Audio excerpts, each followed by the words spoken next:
Les empires ne s'effondrent même pas de l'extérieur. Ils pourrissent car que de l'intérieur. Et puis un jour, celui qui était censé être votre plus proche allié vous regarde droit dans les yeux, pose le contrat et dit: Nous n'avons plus besoin de vous. C'est ce qui s'est passé aujourd'hui. Pas dans une zone de guerre, pas sur un champ de bataille. Dans un salon privé du Ritz-Carlton de Riyad, autour d'un agneau et de riz au safran, bercé par le doux ronronnement de la climatisation, tandis que le soleil du désert blanchissait le marbre à l'extérieur. À 11h47, heure de l'Est, Mohammed Ben Salman, prince héritier d'Arabie saoudite, l'homme qui contrôle les plus importantes réserves de pétrole de la planète, s'est levé de sa chaise en face du secrétaire d'État américain, a plié sa serviette et a prononcé 6 mots en anglais qui venèrent de faire exploser l'ordre financier mondial. Il a dit: Le royaume acceptera d'autres devises. D'autres devises, pas le dollar, d'autres devises. Cette phrase venait de mettre fin à 50 ans de suprématie financière américaine. Et l'homme qui a rendu cela possible, l'homme qui a poussé NBS jusqu'à ce moment, qui a fait pression, menacé et intimidé jusqu'à ce que les Saoudiens n'aient d'autre choix que de céder, est assis dans le bureau ovale en ce moment même, probablement en train de regarder Fox News. Complètement inconscient du danger qui s'annonçait, Donald Trump pensait pouvoir traiter le prince héritier d'Arabie saoudite comme on traite le maire d'une ville américaine moyenne. Il pensait pouvoir appeler Riyad, exiger du pétrole moins cher, menacer de retirer son soutien militaire et voir le royaume se soumettre. Il a oublié que les Saoudiens ont d'autres options. Il a oublié que la Chine attendait dans le hall depuis 10 ans. Et il a oublié que la confiance était le seul pilier du dollar américain, la seule monnaie de réserve mondiale. Ni la puissance militaire, ni le poids économique, mais la confiance. Et il vient de la détruire. Dans les 40 prochaines minutes, je vais vous emmener au cœur de ce qui s'est passé. Je vais vous montrer les exigences tellement insultantes de l'équipe Trump que la délégation saoudienne a failli quitter la salle avant même l'arrivée des amuse-gueules. Je vais vous révéler les communications secrètes entre Riyad et Pékin, qui durent depuis 14 mois. Des communications dont la CIA avait connaissance, dont elle avait averti la Maison-Blanche, mais qui ont été ignorées. Je vais vous expliquer ce qu'est le pétrodollar, pourquoi il a permis de maintenir des prix abordables pour vos courses et des taux d'intérêt hypothécaires bas tout au long de votre vie, et pourquoi sa disparition signifie la fin de l'Amérique dans laquelle vous avez grandi. Je vais vous montrer pourquoi MBS n'est pas agressif, mais rationnel, car Donald Trump ne lui a laissé aucun autre choix. Vous assistez à l'événement financier le plus important depuis Bretton Woods, et vous le voyez se dérouler en direct. Ne détournez pas le regard. Revenons 72 heures en arrière, car tout n'a pas commencé avec une serviette en papier dans un riad. Tout a commencé par un coup de fil depuis Mar-a-Lago, il y a 3 jours. Donald Trump a appelé Mohammed Ben Salman directement. C'est inhabituel. Normalement, ces conversations passent par les voies diplomatiques. Le département d'État, le Conseil de sécurité nationale, un protocole complexe conçu pour éviter précisément ce qui s'est produit ensuite. Trump a court-circuité tout cela. Il a appelé MBS sur ce que certaines sources décrivent comme une ligne personnelle. Et il a formulé 3 exigences. Première exigence, l'Arabie saoudite doit augmenter sa production de pétrole de 2 millions de barils par jour immédiatement pour faire baisser le prix de l'essence aux États-Unis sous la barre des 2,50 dollars, le gallon avant les élections de mi-mandat. Trump n'a pas présenté cela comme une demande, mais comme une obligation. Il aurait déclaré: Nous vous protégeons. Nous vous fournissons des armes. Vous nous devez de l'essence à bas prix. Deuxième exigence. L'Arabie saoudite doit annuler son contrat d'investissement prochimique de 50 milliards de dollars avec la société chinoise CIPC. Un accord négocié depuis 2 ans. Un accord qui représente le plus important investissement étranger de l'histoire économique saoudienne. Trump l'a qualifié de trahison et a déclaré que si les Saoudiens persistaient, il réexaminerait la présence militaire américaine sur la base aérienne Prince Sultan. Troisième exigence, et c'est celle qui a fait exploser les relations. Trump a exigé que l'Arabie saoudite signe un accord d'exclusivité garantissant que toutes les ventes de pétrole dans le monde, non seulement aux États-Unis, mais à tous les pays de la planète, continuèrent d'être libellées exclusivement en dollars américains. Il le voulait par écrit. Il le voulait public.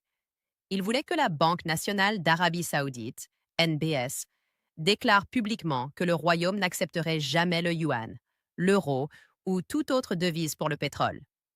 Il voulait que la NBS s'engage publiquement à utiliser le dollar en direct à la télévision.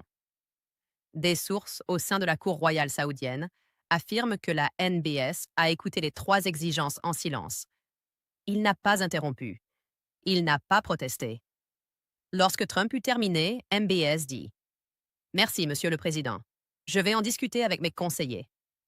Puis il raccrocha. Dans les 90 minutes qui suivirent, quelques minutes plus tard, MBS convoquait une session d'urgence du Conseil économique saoudien. 4 heures plus tard, il s'entretenait par visioconférence sécurisée avec Xi Jinping. 12 heures plus tard, l'ambassadeur de Chine en Arabie saoudite se trouvait au Palais Royal. Trump pensait que cet appel téléphonique était une démonstration de force. C'en était une, mais pas celle qu'il avait en tête. Il a donné à NBS le prétexte de faire ce que le royaume préparait discrètement depuis des années. Il lui a donné l'excuse pour se libérer de ses contraintes. À présent, revenons sur les détails de l'affaire, car c'est là que l'histoire prend tout son sens. Le secrétaire d'État américain est arrivé à Riyad hier soir. Au programme, un dîner de travail, une démonstration d'alliance, des caméras à l'entrée, des poignées de main, le théâtre habituel. Les Américains ont apporté un accord de 14 pages. Il s'agissait de la version écrite des exigences téléphoniques de Trump, enrobée de langage diplomatique, mais contenant les mêmes éléments empoisonnés. Le dîner s'est tenu dans une suite privée du Ritz-Carlton, le même hôtel où, soit dit en passant, le NBS avait détenu 200 princes et milliardaires saoudiens en 2017 lors de sa campagne anticorruption. Le choix du lieu n'était pas fortuit, rappelant aux Américains qu'il n'était pas un homme à l'abri des confrontations. Selon certaines sources, les 20 premières minutes furent cordiales, ponctuées de conversations anodines, de compliments sur le repas et de discussions sur la météo à Washington. Puis, le secrétaire d'État fit glisser le document sur la table. MBS le prit et en lut les 14 pages en silence. La délégation américaine resta assise près de 15 minutes, observant un prince de 39 ans lire les conditions de capitulation avec la patience d'un homme consultant la carte d'un restaurant. Une fois la lecture terminée, il déposa le document. Sans le repousser, il le posa à côté de son assiette comme une serviette usagée. Puis il prit la parole. Ce document demande au Royaume d'Arabie saoudite de subordonner sa souveraineté économique au calendrier politique intérieur des États-Unis. Nous avons été un partenaire fidèle de l'Amérique pendant 50 ans. Nous avons indexé notre pétrole sur votre devise. Nous avons réinvesti nos bénéfices dans vos bons du Trésor. Nous avons maintenu vos taux d'intérêt bas et votre essence bon marché. Et en retour, votre président m'appelle et menace de retirer les soldats qui sont ici à notre invitation, et non à la sienne. Il marqua une pause. Le Royaume acceptera d'autres. Les devises utilisées pour les transactions pétrolières débuteront au premier trimestre de l'année prochaine. Nous avons déjà signé l'accord cadre avec la République populaire de Chine. Ceci n'est pas une négociation, mais une simple notification. Le secrétaire d'État aurait pâli. Un assistant s'est mis à taper frénétiquement sur un ordinateur portable. Quelqu'un a demandé s'il était possible de discuter du calendrier. NBS s'est levé.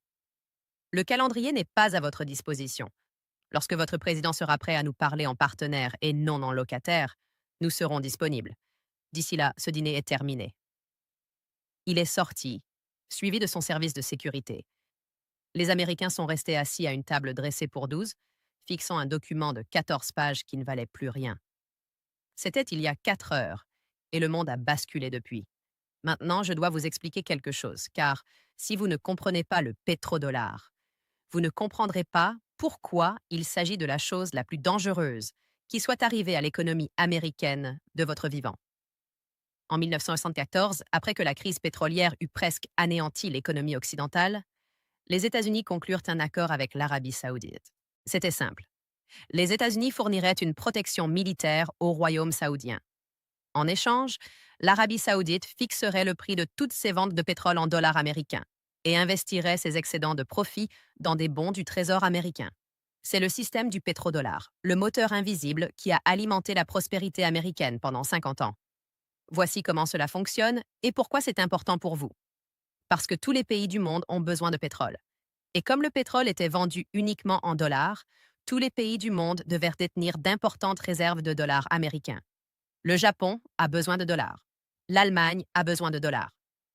Le Brésil a besoin de dollars. L'Inde a besoin de dollars. Pour obtenir ces dollars, ils achètent des biens américains, investissent dans des entreprises américaines et achètent des bons du Trésor américain. Cela crée une demande artificielle et permanente de dollars. Cette demande maintient le dollar fort. Un dollar fort signifie que vos importations sont bon marché, votre essence est bon marché, vos produits électroniques sont bon marché, votre taux d'intérêt hypothécaire est bas car les gouvernements étrangers achètent des bons du Trésor, ce qui maintient les taux d'intérêt bas. Chaque fois que vous faites le plein d'essence pour 3 dollars au lieu de 8 dollars, remerciez le pétrodollar. Chaque fois que votre taux d'intérêt hypothécaire est de 6% au lieu de 8%, remerciez le pétrodollar. 12%, merci au pétrodollar. Chaque fois que vous achetez une télévision sud-coréenne à 400 dollars au lieu de 900 dollars, remerciez le pétrodollar. C'est grâce au pétrodollar que les États-Unis peuvent maintenir une dette nationale de 34 000 milliards de dollars sans s'effondrer. Parce que le monde continue de nous prêter de l'argent. On continue de nous prêter de l'argent parce que on a besoin de notre monnaie. On a besoin de notre monnaie parce qu'on a besoin de pétrole. Et le pétrole se vend en dollars. Jusqu'à aujourd'hui, si l'Arabie saoudite commençait à accepter le yuan pour le pétrole, la Chine n'aurait plus besoin de détenir autant de dollars. Si la Chine n'a plus besoin d'autant de dollars, elle cesserait d'acheter des bons du Trésor. Si elle cesse d'acheter des bons du Trésor, les taux d'intérêt américains augmenteraient. Si les taux d'intérêt augmentent, votre prêt immobilier deviendrait plus cher. Votre prêt auto deviendrait plus cher. Le taux de votre carte de crédit augmenterait. La dette nationale deviendrait plus difficile à rembourser. Le gouvernement devrait réduire les dépenses ou augmenter les impôts. Ce n'est pas de la théorie. C'est du concret. C'est le fonctionnement même du système financier mondial. Et MBS vient de saboter le système. Une simple décision prise dans la salle à manger d'un riad et votre coût de la vie bascule. Nous avons des preuves à l'appui. Examinons les reçus. Reçu numéro 1. Canal secret de Pékin. Grâce à des câbles diplomatiques divulgués, révélés initialement par le Financial Times et confirmés par des sources fiables, nous savons désormais que la Chine et l'Arabie saoudite négocient depuis mars de l'année dernière un accord d'achat de pétrole libellé en yuan. Cet accord, baptisé cadre Pététroan, est bien plus avancé que ce que Washington a admis publiquement. Dans ce cadre, la Chine achètera jusqu'à 30% de ses importations de pétrole saoudien en yuans.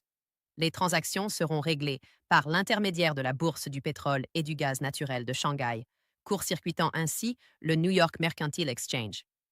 L'Arabie saoudite sera autorisée à convertir ses avoirs en yuans en or via la Bourse de l'or de Shanghai, ce qui lui permettra de se prémunir contre la volatilité du yuan. Il s'agit d'une architecture brillante. Les Saoudiens diversifient leurs investissements et s'affranchissent du dollar. La Chine internationalise le yuan et les deux pays réduisent leur dépendance à un système financier contrôlé par un président qui utilise les sanctions, les droits de douane et les menaces comme un enfant utilise un crayon. La CIA était au courant de ces négociations. Le conseiller à la sécurité nationale a été informé en janvier. Un mémo a été envoyé au bureau du président, l'avertissant que, je cite, « une rhétorique agressive envers les partenaires du Golfe risque d'accélérer le processus de dédollarisation ». Trump aurait écrit faux en travers du mémo au marqueur noir et l'aurait renvoyé. Il avait été prévenu. Il a ignoré l'avertissement. Et maintenant, voilà le résultat. Deuxième preuve, l'autopsie des marchés. L'argent ne ment pas. L'argent se fiche de vos discours de campagne. L'argent se dirige vers la sécurité et fuit les erreurs. Et les marchés viennent donc de rendre un verdict si brutal qu'il devrait être encadré et accroché dans le bureau ovale. Dans les 30 minutes qui ont suivi l'annonce, l'indice du dollar américain, qui mesure la valeur du dollar par rapport à un panier de devises majeures, a chuté de 2,1%. Cela peut paraître peu. C'est une catastrophe. Une variation de 2% de l'indice du dollar en 30 minutes équivaut financièrement à un séisme de magnitude 7,0. Un tel phénomène ne s'était pas produit depuis la crise financière de 2008. L'or a grimpé jusqu'à 2847 dollars l'once. Pourquoi? Parce que lorsque le dollar s'affaiblit, l'or se renforce. Les investisseurs se ruent sur le seul actif qui ne dépend d'aucune promesse gouvernementale. Ils achètent des métaux car ils n'ont plus confiance dans le papier. Les rendements des bons du Trésor américain ont grimpé en flèche. Le rendement des obligations à 10 ans a bondi de 18 points de base en une seule séance. Autrement dit, le gouvernement américain doit désormais payer plus cher pour emprunter. Votre taux hypothécaire, indexé sur le taux des bons du Trésor à 10 ans, vient donc d'augmenter. Pas le mois prochain, mais aujourd'hui. Si vous étiez sur le point de bloquer un taux, vous venez de perdre des milliers de dollars sur la durée de votre prêt à cause des déclarations intempestives de Donald Trump au téléphone. Quant au pétrole, le Brent a grimpé de 8% pour atteindre 97 dollars le baril, car le marché sait que si le pétrodollar s'effondre, tout le mécanisme de fixation des prix du pétrole sera déstabilisé. L'incertitude engendre la volatilité et la volatilité entraîne une hausse des prix. Qui dit hausse des prix dit peut-être 5 dollars le gallon cet été. Pendant ce temps, l'indice composite de Shanghai a bondi de 3,2%. Le yuan chinois s'est apprécié face au dollar pour la première fois depuis des mois. La Chine est en train de gagner, non pas grâce à une action brillante, mais parce que Trump lui a offert la victoire sur un plateau d'argent. Troisième constat, le silence militaire. C'est celui qui devrait le plus vous inquiéter. Normalement, lorsqu'un événement géopolitique majeur survient au Moyen-Orient, le Pentagone organise une réunion d'information. Le secrétaire à la Défense prend la parole. Une déclaration. Le chef d'état-major interarmé apparaît à l'écran, calme et autoritaire. Aujourd'hui, rien. Le Pentagone n'a publié aucune déclaration. Le secrétaire à la Défense est absent. Aucun briefing, ni officiel ni officieux, n'a eu lieu. Pourquoi? Parce que le Pentagone sait quelque chose que la Maison-Blanche préfère cacher. La présence militaire américaine dans le Golfe Persique n'est pas une faveur faite à l'Arabie saoudite. C'est une nécessité pour les États-Unis.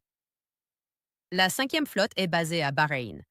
La base aérienne Prince Sultan, en Arabie saoudite, est cruciale pour les opérations aériennes américaines dans tout le Moyen-Orient.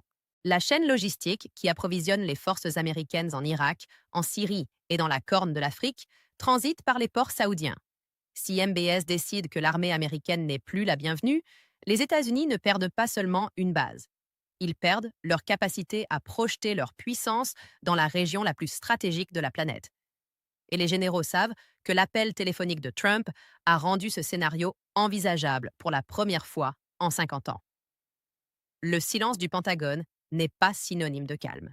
C'est la panique contenue à huis clos. 4e preuve. Le domino qui est déjà tombé. 2 heures après l'annonce saoudienne, les Émirats arabes unis ont publié un communiqué d'un paragraphe par l'intermédiaire de leur agence de presse officielle. On pouvait y lire « Les Émirats arabes unis soutiennent le droit souverain de toutes les nations à commercer dans les devises de leur choix et se réjouissent de renforcer leurs liens économiques avec tous leurs partenaires mondiaux. Les Émirats arabes unis signalent ainsi qu'ils emboîteront le pas à l'Arabie saoudite. Ils produisent 3,5 millions de barils de pétrole par jour. S'ils transfèrent ne serait-ce qu'une partie de ce commerce vers le yuan ou l'euro, la position du dollar s'en trouvera encore affaiblie. Le Koweït, le Qatar et l'Irak observent attentivement. Si l'Arabie saoudite peut le faire impunément, ils le peuvent tous. Le pétrodollar n'était pas un simple accord avec un seul pays.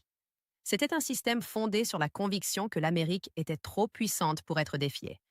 Trump vient de prouver le contraire. Non pas par faiblesse, mais par imprudence. L'effet domino est déjà bien avancé. Les 3 premiers dominos sont tombés. Parlons des 2 hommes au cœur de cette affaire, car il s'agit en fin de compte de l'histoire de ce qui se passe lorsqu'un homme ayant hérité d'un empire immobilier dans le Queens tente d'intimider un homme ayant hérité d'un royaume bâti sur le sable, le pétrole et 3000 ans de désert. La survie. Donald Trump voit le monde comme une succession de transactions. Tout a un prix. On peut acheter ou intimider n'importe qui. La loyauté est une monnaie d'échange. Et si vous ne payez pas, il vous coupe les vivres. Il a appliqué cette logique à l'OTAN. Il l'a appliquée à l'Ukraine. Il l'a appliquée au Canada et maintenant, il l'applique à l'Arabie saoudite. Mais NBS n'est pas Justin Trudeau. NBS n'est pas Wimir Zalinski.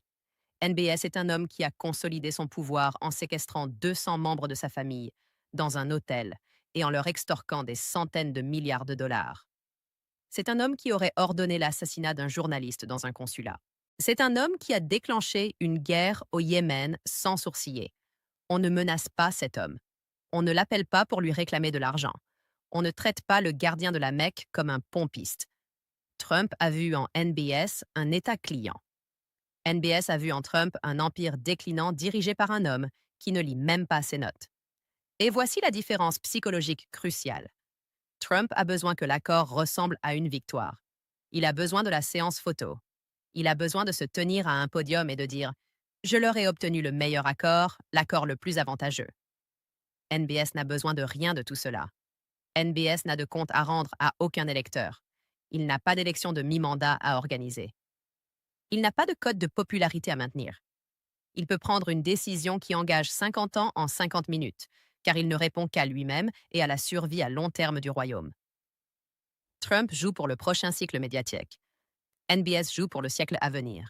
Cette asymétrie explique pourquoi Trump n'a jamais eu la moindre chance. Et regardez qui NBS a appelé lorsqu'il a décidé d'agir. Il n'a pas appelé les Français. Il n'a pas appelé les Britanniques.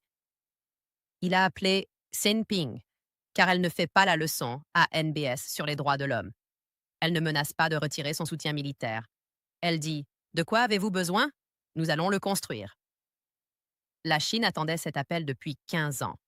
Elle a construit l'infrastructure, la bourse de Shanghai, les lignes d'échange de devises, le mécanisme de conversion de l'or, tout cela étant là comme une arme chargée, attendant le moment où l'Amérique pousserait l'Arabie saoudite trop loin. Trump a appuyé sur la détente. La Chine a tendu le fusil à MBS. Passons aux choses sérieuses. Parlons de votre vie. Parce que le dollar n'est pas une abstraction. C'est grâce à lui que vous pouvez vous permettre de vivre comme vous le faites. Si le dollar perd son statut de monnaie de réserve, même partiellement, même progressivement, voici ce qui vous arrive. Le prix de votre essence augmente, non pas parce qu'il y a moins de pétrole, mais parce que le prix du pétrole n'est plus libellé dans votre monnaie. Lorsque l'Arabie saoudite vend du pétrole à la Chine en yuan, la demande de dollars diminue. Lorsque la demande de dollars diminue, le dollar s'affaiblit. Lorsque le dollar s'affaiblit, il faut plus de dollars pour acheter le même baril de pétrole. Vous ne payez pas pour une pénurie, mais pour l'ego de votre président, pour votre prêt immobilier. Les rendements des bons du Trésor sont déjà en forte hausse. Si les gouvernements étrangers réduisent leurs achats d'obligations américaines, les rendements augmentent. Des rendements plus élevés signifiant des taux d'intérêt plus élevés. Une augmentation de 1% des taux d'intérêt sur un prêt immobilier de 400 000 $ vous coûte 240 $ par mois, soit 2 880 $ par an, ce qui représente 86 400 $ sur la durée d'un prêt de 30 ans. Donald Trump vient d'ajouter 86 000 $ à la valeur de votre maison, non pas en valeur absolue, mais en coût. Vos courses aussi.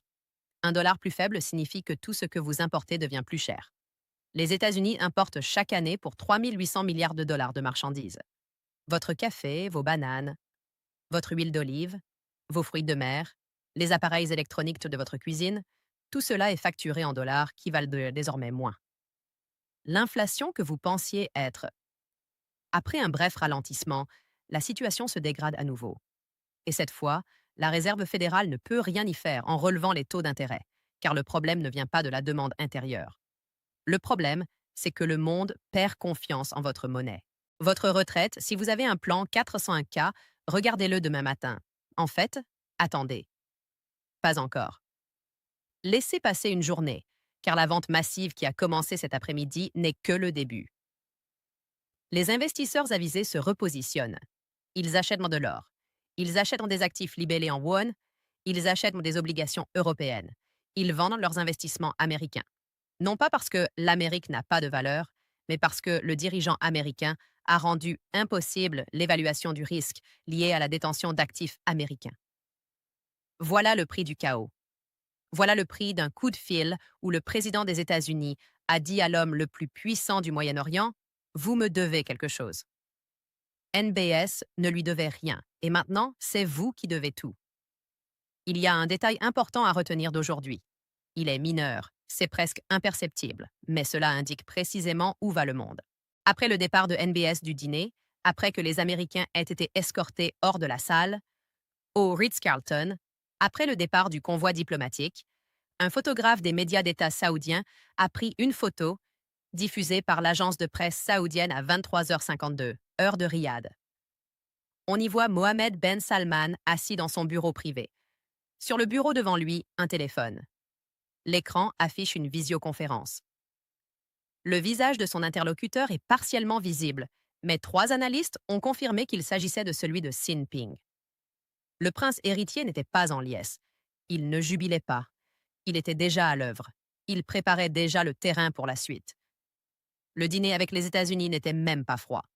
Et le prince héritier était au téléphone avec Pékin, finalisant l'architecture d'un monde qui ne tournerait plus autour de Washington. Cette image est la photo du siècle. C'est le moment où le flambeau a été transmis. Non pas d'un empire à un autre, mais d'un monde à centre unique à un monde à centre multiple. Et l'homme qui était censé l'empêcher, l'homme qui avait promis de faire de l'Amérique le centre du monde, est celui qui l'a fait.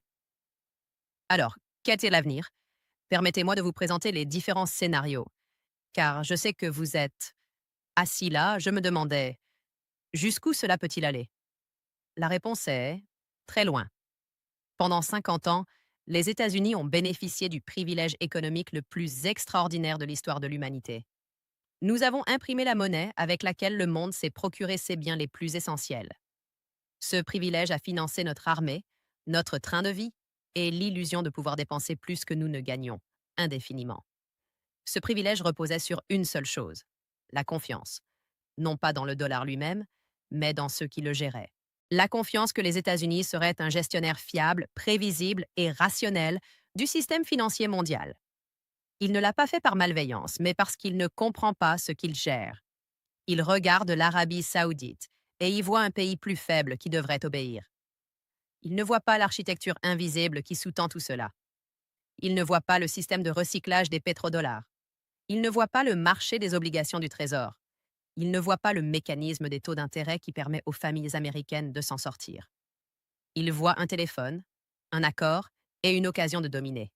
Et Mohammed Ben Salman, un homme sans légitimité démocratique, un homme dont le bilan en matière de droits de l'homme devrait. De quoi mettre tout le monde mal à l'aise. Cet homme vient de prendre le président des États-Unis de court. Non pas parce que NBS est un héros. Il ne l'est pas. C'est un autocrate calculateur, certes, mais un autocrate calculateur qui comprend le système dans lequel il évolue. Et Trump, lui, ne le comprend pas. Le pétrodollar n'est pas mort aujourd'hui, mais aujourd'hui son diagnostic est tombé. Le pronostic est fatal. L'échéance est incertaine, mais la direction, elle, ne l'est pas. Le monde a parlé. L'ONU se mobilise. Le dollar est en train de saigner. Et l'homme derrière le bureau du président va bientôt découvrir qu'on ne peut pas intimider les lois de l'économie. Elle ne regarde pas vos meetings. Elle se moque de vos tweets. Elle bouge, tout simplement. Et en ce moment, elle s'éloigne de l'Amérique. J'aimerais avoir votre avis. MBS prend-il une décision rationnelle ou joue-t-il avec la stabilité de l'économie mondiale?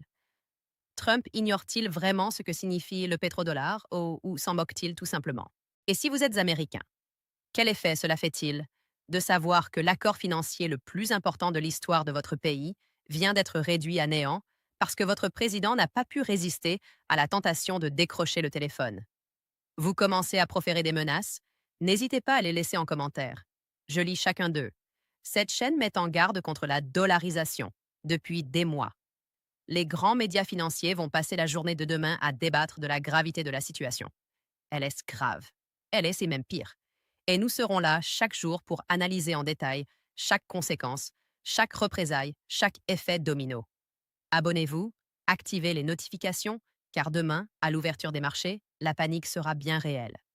La désinformation sera omniprésente, et vous aurez besoin de quelqu'un qui vous dise la vérité, et non ce qui vous rassure. Le dollar est en train de disparaître. Celui qui l'a tué est toujours au pouvoir, et vous allez bientôt en payer le prix. Ne clignez pas des yeux.